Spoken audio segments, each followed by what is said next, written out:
এর একমাত্র কারণ আল্লাহর ভয় নাই, জাহান্নামের আযাবের ভয় নাই। যে কারণে তুমি নামাজ পড়ো না, যারা নামাজ পড়ে তাদেরকেও পছন্দ করো না। আর আল্লাহর ভয় যার অন্তরে আছে সে নামাজ পড়িয়াও কান্দে, আল্লাহ তুমি দয়া করে মাফ করে দাও। যেইভাবে সেজদা দিলে তুমি খুশি হইতা ওইভাবে হক আদায় করে দিতে পারি নাই। এই কারণে নবীজিও কাঁদেন। নবীর হাতে সাহাবায়ে কেরাম যারা স্বর্ণের মানুষ হলেন, জান্নাতের টিকিট পাইলেন, তারাও কান্না করে। আবু বকর সিদ্দিক রাদিয়াল্লাহু তাআলা আনহু জান্নাতের 1 নাম্বার সাহাবী, কাঁদেন আল্লাহর আদালতে কেমনে দাঁড়াইয়া হিসাব দিব। ওমরে ফারুক রাদিয়াল্লাহু তাআলা আনহু কান্না করেন আল্লাহর আদালতে কেমনে দাঁড়াবো। ওসমান রাদিয়াল্লাহু তাআলা আনহু কাঁদেন অন্ধকার কবরে আমি একা কেমনে থাকবো। হযরত আলী রাদিয়াল্লাহু তাআলা আনহু কাঁদেন, রে আল্লাহর বান্দা বান্দিরা, আম্মা জান আয়েশা রাদিয়াল্লাহু আনহা কাঁদেন, ও পর্দার আড়ালের আম্মা জানেরা, আপনার মতো কত মা এখনো আছে স্বামীর মাল হেফাজত করে, খেয়ানত করে না, সন্তানগুলো সঠিক আদর্শওয়ালা বানানোর মেহনত করে, বেয়াদব বানায় না। কারণ সন্তান ভালো হয় মায়ের কারণে, খারাপ হয় মায়ের কারণে। গাছ ভালো হবে, ফল ভালো হবে যেই মা ভালো, তার সন্তান ভালো। এসপি সাহেবের ব্যবহার ভালো, ডিসি সাহেবের ব্যবহার ভালো, একমাত্র কারণ তার মায়ের আদর্শ ভালো। এরে আম্মা জান, আপনার মতো বহু মা পর্দা করে, নামাজ পড়ে, আপনি কেন পারেন না? কয়দিন দুনিয়ার বাহাদুরি করবেন? আজকে আপনি যতই বাহাদুরি করেন, মরণ যেদিন আসবে 5টা সাদা কাপড়ের প্যাকেট বানাইয়া ঘরের দরজা দিয়া লাশটা নামায় দিবে। আপনার বাচ্চাগুলো আম্মু আম্মু বলে কাঁদবে, আম্মা আপনার জবানে কোনো জবাব আসবে না। আপনার ছেলে মেয়েরা তাড়াতাড়ি আপনাকে বের করে দিবে ঘর থেকে। এরপরে সাদা কাপড়ের প্যাকেট বানাইয়া বাড়ির পিছনে বাঁশবাগান, যেখানে দিনের বেলা যাইতেও বড় ভয় লাগে, এমন জায়গায় গিয়া রাখবেন। আর একটা দিন কবরের কিনারায় গিয়া খবর নিবে না। হ্যাঁ, যদি একটা কোরআন পড়নেওয়ালা ছেলে রাখতে পারেন, ডাক্তার হোক আর ইঞ্জিনিয়ার হোক, যদি কোরআনওয়ালা হয়, ও ডাক্তার হইয়াও মা বাবার জন্য কোরআন পড়ে দোয়া করবে, ইঞ্জিনিয়ার হইয়াও মা বাবার জন্য কোরআন পড়ে দোয়া করবে। এরে আম্মা জান, আপনি মরিয়া গেলে কেউ আপনার স্মরণ করবে না, আর কেউ সম্মানের চিন্তাও করবে না। তবে একটা আদর্শ সন্তান যদি রাখিয়া যান, ওই সন্তানের জন্য মানুষ যখন দোয়া করবে তখন মায়ের জন্য দোয়া করবে। সবাই বলবে ছেলেটা তো ভালো, তার মা মনে হয় ভালো ছিল। আল্লাহ ওই ছেলেটারও কবুল করো, তার মাকেও কবুল করে নাও। দুনিয়াটা কিছুই না। ওই যে বেইলি রোডে আগুন লাগছে, বিল্ডিং একই ফ্যামিলির 5 জন চলে গেল। ও আল্লাহর বান্দার একটু চিন্তা করো, মানুষ পানিতে মইরা পড়িয়া মরে যায়, ওটার মধ্যে অত কষ্ট হয় না। আগুনে পুড়িয়া যে মরে, এটা যে কি পরিমাণ কষ্ট। নিজে চোখে তাকায় দেখতেছে, পাও পুড়িয়া যাইতেছে, নিজে নিজে তাকায় দেখতেছে তার চেহারার গোশতগুলো পুরে পুরে পইরা যায়, হাত পুড়িয়া যাইতেছে, পা পুড়িয়া যাইতেছে, বডি পড়ে যাচ্ছে, তাকায় দেখতেছে কি পরিমাণ যন্ত্রণা, কি পরিমাণ ছটফট করে। ও আল্লাহর বান্দারা, তারা তো পরশু দিনও এই চিন্তা অন্তরে আসে না যে আমরা মরে যাব। আর মরণটা যে এত ভয়ানক হবে তাও তারা কোনোদিন কল্পনা করে নাই। কত কল্পনা তাদের ছিল, আমি এই বছর 5 বছর পরে এই সেই করব, এটা করব, সেটা করব। ও যুবক বাবারা, একটু চিন্তা করো, বালিশে মাথা লাগাইয়া। ঘুমের মধ্যেও তো কত মানুষ মরিয়া যায়। কি গানের তার লাগাইয়া যে রাতের বেলা বালিশে ঘুমাও, আজরাইল আইসা যদি ধরিয়া ফালায় আর দেখে তোর কানের মধ্যে গানের তার লাগানো, কি জবাব দিবি রে বাবা? মনে মনে ভাবছো হুজুরদের কথা মিথ্যা? না না, মিথ্যা না রে বাবা। লক্ষ লক্ষ লক্ষ লক্ষ নবীদের একই আওয়াজ, লক্ষ লক্ষ সাহাবায়ে কেরামের একই বয়ান, কোটি কোটি কোটি কোটি কোটি উলামায়ে কেরামের একই বয়ান, নেক আমল করলে জান্নাত, গুনাহ নিয়ে কবরে যাওয়া জাহান্নাম। ও আল্লাহর বান্দারা, নবীদের কান্নার কি দরকার ছিল? নূহ নবী কানতে কানতে বেহুশ। নূহ নবীর নাম হলো আব্দুল গফফার। আল্লাহ নবীরে ডাকলেন কান্নাওয়ালা শব্দ দিয়া, ইয়া নূহ, হে কান্নাওয়ালা গোলাম। কেন কাঁদলেন? তাদের তো কোনো গুনাই নাই। আবু বকর জান্নাতের টিকিট পাইছেন, এরপরও কাঁদলেন কেন? ওমর কান্না করলেন কেন? ওসমান কান্না করলেন কেন? সমস্ত আল্লাহওয়ালারা কাঁদলেন কেন? আল্লাহ কোরআনে বলেন, ফালিয়াজহাকু কালিলা ওয়ালিয়াবকু কাসীরা, কম হাসো বেশি কাঁদো। শুধু কানতে কয় না, বেশি কাঁদো। বেশির সীমানা কতদিন? 50 দিন। কোরআন শরীফের আয়াত। কম হাসো বেশি কাঁদো। বেশি কান্না মানে কি? দ্বিতীয় হলো মুসলমান হইয়া মরো, অর্থাৎ আল্লাহ মানি বললে হবে না, আল্লাহ যা বলছেন তা বাস্তবায়ন করো। আল্লাহ বলেন গুনাহ ছাড়ো, নেক আমল ধরো।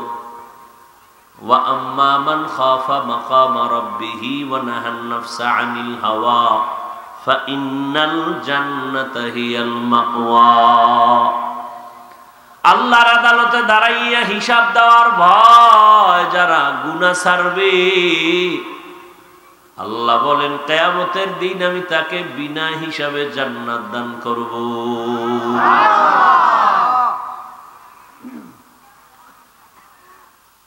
এই কথাগুলো সব কোরআন থেকে আমরা বলি। কোরআন এমন একটা কিতাব যার মধ্যে ১৫০০ বছর পর্যন্ত বহু অপচেষ্টাকারীরা, চক্রান্তকারীরা ভুল বের করার অপচেষ্টা করে পারে নাই। এমন একটা কিতাব, যেই কিতাবটা যে কোনো জায়গায় পাওয়া যাবে, আলমিরায় কোনো তালা নাই, মসজিদে যাবেন, লাইব্রেরিতে যাবেন, টাকা না থাকলে কিনা দিব। আল্লাহর দেওয়া আরো অনেক কিতাব ছিল, তাওরাত, জবুর, ইনজিল সহ অনেক কিতাব, একটাও একুরেট নাই। আর আমার আল্লাহর কোরআন আজও ১৫০০ বছর পর্যন্ত আছে। এই সোনার বাংলায় এক সময় ইস্ট ইন্ডিয়া কোম্পানি নামের লোকেরা আসছে বেঈমানদের পক্ষ থেকে, কোরআনের কপিগুলো ধইরা এক জায়গায় জমা করে জ্বালায় দিবে, মুসলমান যেন কোরআন পড়ার সুযোগ না পায়। ওই বেঈমানেরা, এই ব্রিটিশ বেঈমানেরা ভারতের ভিতরে শত শত মাদ্রাসায় তালা লাগায় দিল। হাজার হাজার হাজার হাজার হাজার হাজার আলেম জবাই করলো, গাছের সাথে লাট ঝুলায় রাখছে। ও আল্লাহর বান্দারা, এমন কোন গাছ ছিল না দিল্লি কলকাতায় যে আলেমের লাট ঝুলে নাই। জমিন থেকে কোরআন বন্ধ করে দেওয়ার জন্য কোরআন পুইরা ফালাইল। বাগদাদের লাইব্রেরিতে হাজার কোটি ধরনের তাফসির ছিল, বাগদাদের নদীর মধ্যে ফালায় দিল। ও আল্লাহর বান্দারা, ওই স্পেন শহর ৮০০ বছর মুসলমানেরা শাসন করেছে। কত বছর? ৮০০ বছর। মুসলমান তারেক বিন জিয়াদের মাধ্যমে বিজয় অর্জন করে শাসন করলো। ইহুদিরা সেখানে যাইয়া আক্রমণ, মসজিদ জ্বালায় দিল, ভেঙ্গে দিল। তাফসীর লেখা হলো ৩০ খণ্ড, কুরতুবী জ্বালায় পড়ায় দিল। একটা কোরআন রাখে নাই, একটা কোরআনের ব্যাখ্যা তাফসীর রাখে নাই। ভূমধ্য সাগর, এই সাগরের মধ্যে স্টিমারে মুসলমানের উঠায় বলল তোমরা ওই মরক্কো চলে যাও। মুসলমান যখন এই বুদ্ধির অভাবে ওখানে চলে যাওয়ার জন্য স্টিমারে উঠল, নদীর সাগরের মাঝখানে যাওয়ার পর স্টিমারে আগুন জ্বালায়া সব মুসলমান পুইরা গেল, মইরা গেল। নদীর পানি কালো হয়ে গেল মুসলমানের পড়া ছাইয়ে। ও আল্লাহর বান্দারা, এত এত ষড়যন্ত্র ষড়যন্ত্র ষড়যন্ত্র, কত কঠিন ষড়যন্ত্র। এরপর আল্লাহর শুকর, এই কোরআন বন্ধ করতে পারে নাই। কিয়ামত পর্যন্ত নাস্তিক আর বেঈমানের বাচ্চারা যত ষড়যন্ত্র করবে আমার আল্লাহর কোরআনের আওয়াজ বন্ধ করতে পারবে না।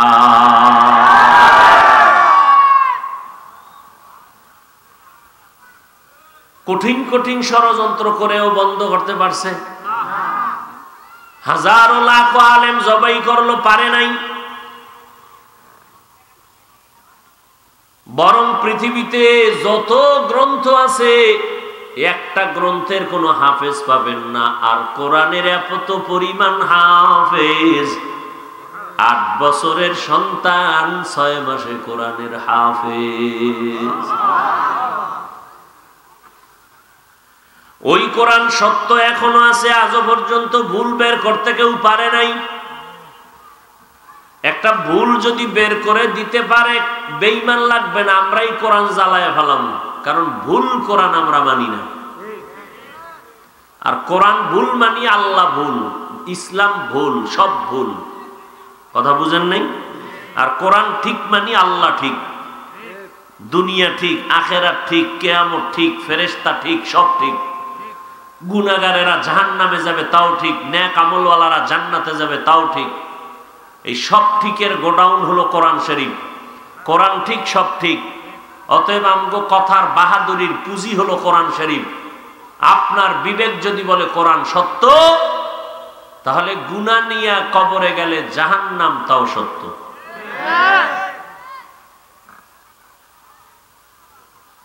আল্লাহ তাআলা বলেন, ও মুসলমান, ও মুমিন, মুসলমান হইয়া মরো। দাবি করি আমরা মুমিন, মুসলমান দাবি করি, কিন্তু বাস্তব জীবনে আল্লাহর আনুগত্য করি না। আল্লাহর কাছে নিজেরে সঁপে দিতে পারি নাই। খানার বেলায় মন মতো খাই, আল্লাহর হুকুম মতো খাই না। কি ডান হাতে বিড়ি টানে, বাম হাতে চা টানে, আছে না নাই? আমি যদি বলি ভাইজান আপনি বাম হাতে চা টান কেন, ডান হাতে টানেন? ডান হাতে টানেন বলে বাম হাতে, ডান হাতে টানলে অসুবিধা কি? বাম হাতে টানলে অসুবিধা কি? আমি যদি বলি ডান হাতে আপনার পান করলে অসুবিধা কি? সে বলবে হুজুরের একটু বেশি কথা কয়। পানি আপনিও পান করেন, আমিও পান করি। 1 বোতল পানি নিলেন, আমি 1 বোতল নিলাম, আপনিও পান করলেন। আপনি করলেন বাম হাতে, আমি করলাম। আপনি একটানে করলেন, আমি 3 ধাক্কায় করলাম। আপনি করলেন দাঁড়াইয়া, আমি করলাম। বিষয় কি? আপনি কেন বাম হাতে, আমি কেন ডান হাতে? আপনি বাম হাতে তৃপ্তি পাইতেছেন, আমি ডান হাতে তৃপ্তি পাইতেছি। কারণ কি? আপনার গলায় একজনের রশি লাগানো, আর আমার গলায় একজনের রশি লাগানো। আপনার গলায় শয়তানের রশি, আমার গলায় মদিনাওয়ালার রশি। বুঝেননি কিছু? পানি আপনিও পান করছেন একটানে, আমি একটানে পান করিনি। আমি 3 ধাক্কায় পানি পান করেছি, রসুলের সুন্নত। আপনি দাঁড়ায় পান করছেন কেন? আপনার মুরব্বী হইল আপনার নফস, শয়তান। সে যেইভাবে নির্দেশ দেয় ওইভাবে। সেই অন্তর, মন, নফস যদি কয় ঘুমাও তো ঘুমান। আর আমার মধ্যে আপনার ওই অবস্থাটা আছে, কিন্তু ওটারে পুরো দরজায় তালা লাগাই দিছে। বলছে এই নফস, তোর কথায় চলবো না, মদিনাওয়ালা যা কইব ওই লাইনে চলবো, থাকবি নাইলে মরে যা। কথা বুঝেননি? ভালো করে বুঝেন। আপনি নফসের গোলাম, আর নফস আমার গোলাম। ব্যবধান আছে না নাই? আপনি বটগাছের গোলাম, আর আমি মনে করি বটগাছ আমার গোলাম। আপনি বটগাছের গোলাম নিজেরে বানাইয়া বটগাছের সেজদা দেন, আর আমি বলি না, আমি তো আল্লাহর গোলাম, আমি সেজদা দিলে আল্লাহরে দিব, বটগাছের কেন? আপনি নিজেকে গোলাম বানাইছেন দুনিয়ার টাকার, এজন্য টাকারে খালি চুমা দেন। টাকার পেছনে বউ মাইয়া পোলা বাদ দিয়া দৌড়ান, গাধার মতো দৌড়ান। আর আমরা বলি না, টাকা আমার গোলাম, আমি টাকা খুঁজবো কেন? টাকা খুঁজে খুঁজে আমার বাসায় গিয়ে হাজির হয়ে যাবে। যে হুজুর আপনার টাকা দিতে চাই, আমগো বাড়ি আসবেন বেড়াইতে, মাথার তাজ বানায় নিব, আপনি কি চান আপনাকে তা দিয়ে নিয়ে নিব, আপনার সম্মান যাতে ঠিক থাকে, সুন্দর প্যান্ডেল করব, সুন্দর লাইট করব, সুন্দর মাইক করব, হেলিকপ্টার লাগবে তাও আমরা দিব, কত টাকা লাগবে 5 লাখ 10 লাখ তাও দিব। বুঝেন কিছু? বুঝেন কি বুঝেন? আপনি টাকার গোলাম, আপনি দুনিয়ার গোলাম, আপনি নফসের গোলাম, আর আমরা মনে করি আমরা আল্লাহর গোলাম। এই ব্যবধান এই এক জায়গায়, আর কিছু না। আপনার গলায় নফসের রশি লাগানো শয়তানের, আমার গলায় মদিনার মোহাব্বতের রশি লাগানো। আমার নফসরে বলছে আমার আইন আমার কমনে তোমার চলতে হবে, তোমার কমনে আমি চলবো না, তোমার কমান আমি মানি না, আমারটা মানতে হবে। মন চায় না শীতের মধ্যে ল্যাপটা ফালাইয়ে উঠে সেজদা দেই, নফস কয় ঘুমা, আমি কই নফস তোর কথায় হবে না, উঠবো, ওযু করব, নামাজ পড়ব। নবী কয় শয়তান তো সবাইরই ধোঁকা দেয়, আমার দ্বারে আমি কালেমা ভরাই লাইছি। শয়তান সবটির পিছিয়ে আছে, ধোঁকা দেয়, অসওয়াসা দেয়। নবী কয় আমারও দেওয়ার জন্য আসে, আমি এটার কি পড়াই ফেলাইছি, ওটার মুসলমান বানায় লাইছি, নফসটারে মুসলমান বানায় দেন। আপনি কেন নফসের গোলামি করেন? আপনার দাম কত আপনি তো জানেনই না, যে কারণে আপনি নাপাককে আপনি মাথার মুকুট বানাইছেন। পায়ের জুতা পায়ে থাকবে, এটার মাথায় লন কেন? যেটা যেই জায়গায় থাকবে ওখানে রাখবেন, এটা হলো আদব, এটা সম্মান।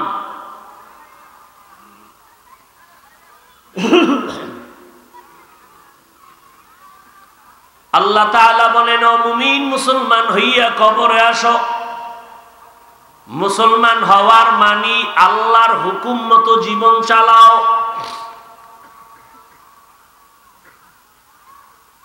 আল্লাহর হুকুম মতো জীবন চালাও। এখন একটা কথা, মানুষ সবসময় উন্নতি চায়, মানুষ সবসময় আসান সহজ জিনিস চায়, কিন্তু ওই বিবেক দিয়ে বুঝে না তো মাথা সবটিরই সমান, কিন্তু মেমোরির ভিতরের জীবিত আর সমান না, সমান। এই জন্য একজনে ইমাম সাহেবের জন্য একটা ফ্ল্যাট কিনে দিছে, কোটিপতি, হুজুর আপনার খুব মহব্বত করি, আমি একটা ফ্ল্যাট কিনে দিলাম, কয় লাখ টাকা? 30 লাখ। জান আমি দিয়ে দিলাম, জানি আল্লাহ আমার এই সুইলে জান্নাত দিন। আর আপনার মেমোরির জিবি কম, তো আপনি চায়ের দোকানে বইয়া আপনার কোনো কুত্তায়ও জিগায় না, আপনি ইমামের বিরুদ্ধে সমালোচনা করতেছেন বয়ে বয়ে। আছে না নাই? মাথা তো সবটির সমান, ভেজালটা কোন জায়গায়? কথা হয় না। মেমোরির সাইজ সব কি সমান না? ডিজাইন ভিতরের জিবি কি সমান? 2 GB ওলায় যদি কয় 8 GB তে যা আছে ঢুকা, এখন 8 GB ওলায় 2 GB এর মধ্যে ঢুকাইতে গেলে PC hang, monitor hang, mobile hang, ওর 14 গোষ্ঠী হ্যাং। মাথা সব সমান, ডিজাইন সব সমান নাকি আপনাদের চোখ পিছে? সব সমান না? ভিতরের জিবি কারো 1 GB, কারো 2 GB, কারো 4 GB, কারো 8 GB। কথা বুঝেননি? আর কি জিবি কম বেশি আছে, কিন্তু কিছু কিছু বেঈমান মুনাফিক এটির জিবি হ্যাং হয়ে যায়। যখন হ্যাং হয় তখন বউরে মা কয়। মদের বোতল লয়ে দৌড়ে না, মদ পান করে কেউ জিকির করছে, বউরে সালাম দিছে, বরং স্ত্রীর সামনে মেয়ে আছে ল্যাংটা হয়ে গেছে। আমি বানায় বলতেছি,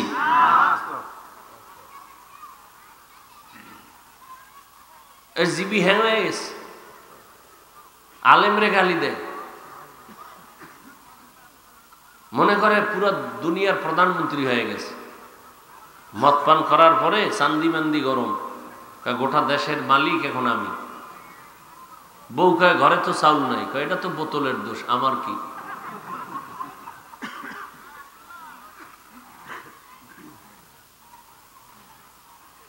হায় হায়, কই যমুনা গ্রুপের মালিক কই? কোটি কোটি কোটি কোটি হাজার হাজার হাজার কোটি টাকার মালিক করোনায় ধরলো, শেষ।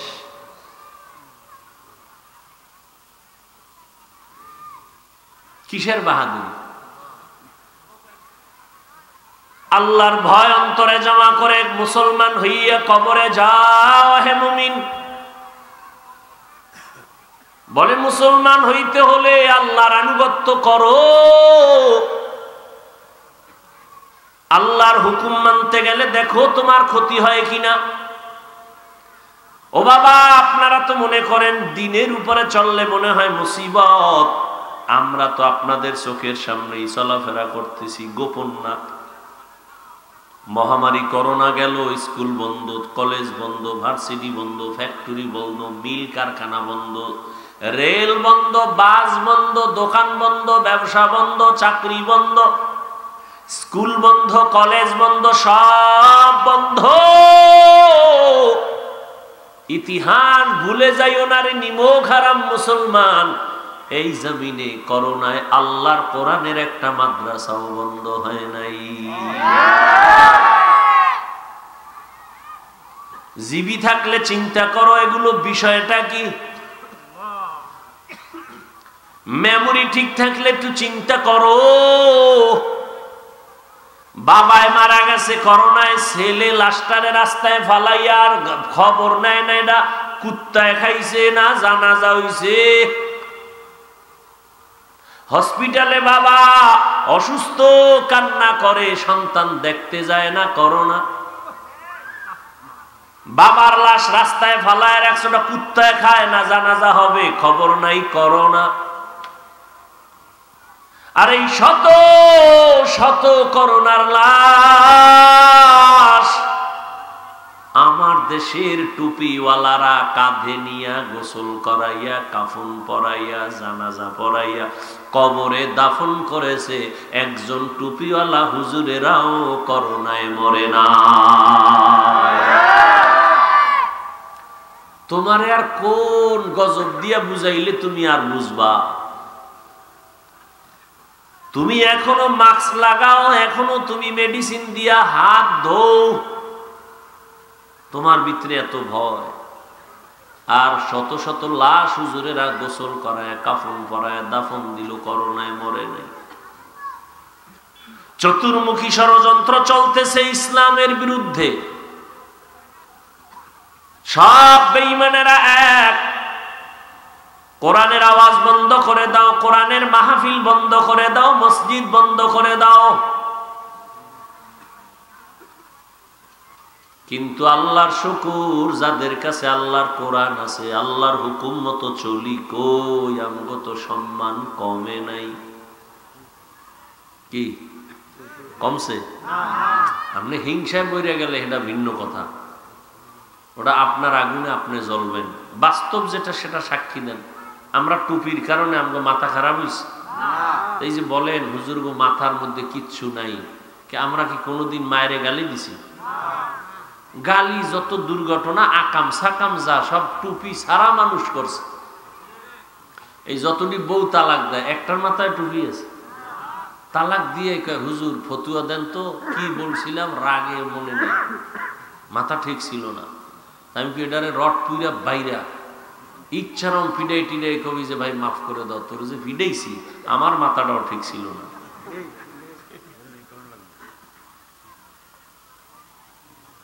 কই আমরা হুজুরেরা তো এই যে আপনারা কি পরিমাণ আমগো গালাগালি করেন ফাঁকে ফাঁকে, কি পরিমাণ আমাদের উপরে জুলুম করেন দূরের থেকে।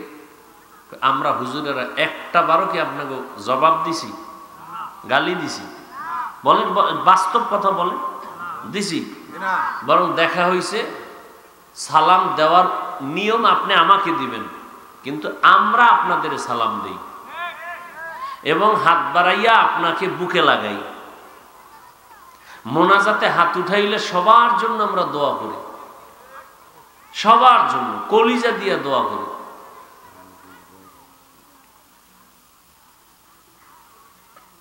কই আমরা তো দাড়ির কারণে আমাকে সম্মান কমে নাই, টুপির কারণে আমাকে মাথা নষ্ট হয় নাই, লম্বা জামা পরার কারণে আমাকে শরীরে কোনো রোগ হয় নাই,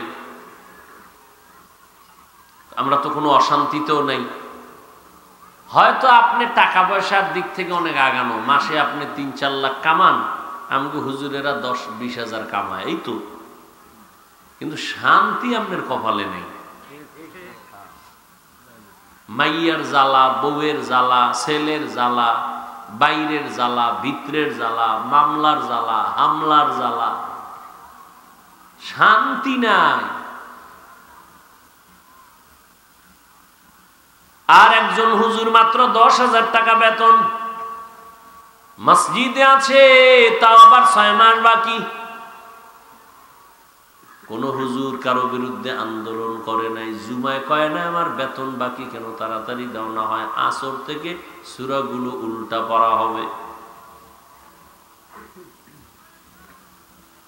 আল্লাহর ভয় অন্তরে জমা করে আল্লাহর হুকুম মতো জীবনটা চালা। এবার হুজুর টুজুর বাদ, হুজুর বাদ। আপনি আবার ভয় পেয়ে গেছেন, হুজুর এ জীবনে সম্ভব না। ওই একজন অন্ধ বলে কইছিল, একজন কয় এই অন্ধ দুধ পান কর, তোর শরীর তো নষ্ট হয়ে যাইতেছে। কয় দুধ কেমন? কয় সাদা। কয় সাদা কেমন? কয় বকের মতো, বক প্রাণী। কয় এটা কেমন? কয় এটা একটা ধান কাটা কাশির মতো। কয় কাশি কেমন? তো কাশি একটা আনছে, কাছে আইনা এবার ঘুরে দেখাইছে এরকম বাঁকা। এইটা আমার ফেটে গলা দিয়া এত জীবনে যাইব। তোর ফায়ে ধরছি, তোর মতো দুশ্মন আমার দরকার নাই, তুই দূরে সর। এইয়া খাইতে কম আমারে। হুদা হুদা অনেকে মাথা গরম করবে, হুজুর গো এই ওয়াজ ঠিক আছে, সব ঠিক আছে, আপনাদের মতো কি আর আমরা হতে পারবো? এটা কি সম্ভব? এই একটা ভয় কাজ করে। বাদ দেন, হুজুর লওয়াও লাগবে না, বাদ, সব হুজুর বাদ। এবার আসেন আপনার লাইনের মানুষের নিয়ে কথা বলি। আপনি কি চাকরি করেন, ব্যবসা করেন, স্কুলে পড়েন? আসেন আপনার লাইনে আল্লাহর কিছু প্রিয় বান্দা জীবনেও মাদ্রাসায় পড়ে নাই, আজ জেনারেল লাইনে আছে, 5 বেলার নামাজ পড়ে, RAB, police, BDR, army, school কলেজের ছাত্র ছাত্রী, 5 ওয়াক্ত নামাজ পড়ে, আছে না নেই? হুজুর বাদ। এবার আল্লাহ ওরে দাঁড় করায় বলবে, এই বেঈমান, তোর লাইনে থাইকা তোর এই যুবক ছেলেটা নামাজ পড়ছে, তুই পড়ো নাই কেন? বাদ, হুজুর বাদ। এবার আপনাদের দিয়ে আপনাদের সাইজ। তোমার মতো যুবক স্কুলে পড়ে, কলেজে পড়ে, নামাজ পড়ে, তুমি কেন পারলা না? জবাব দাও। তোমার মতো যুবক রাস্তায় গাড়ি চালায়, নামাজ সারে না, তুমি কেন পারলা না? জবাব দাও। চালাকি আর কত করবা? নমরুদের থেকে বড় চালাক হতে পারবা না, ফেরাউনের থেকে বড় চালাক হতে পারবা না, আবু জাহালের থেকে বড় চালাক হতে পারবা না।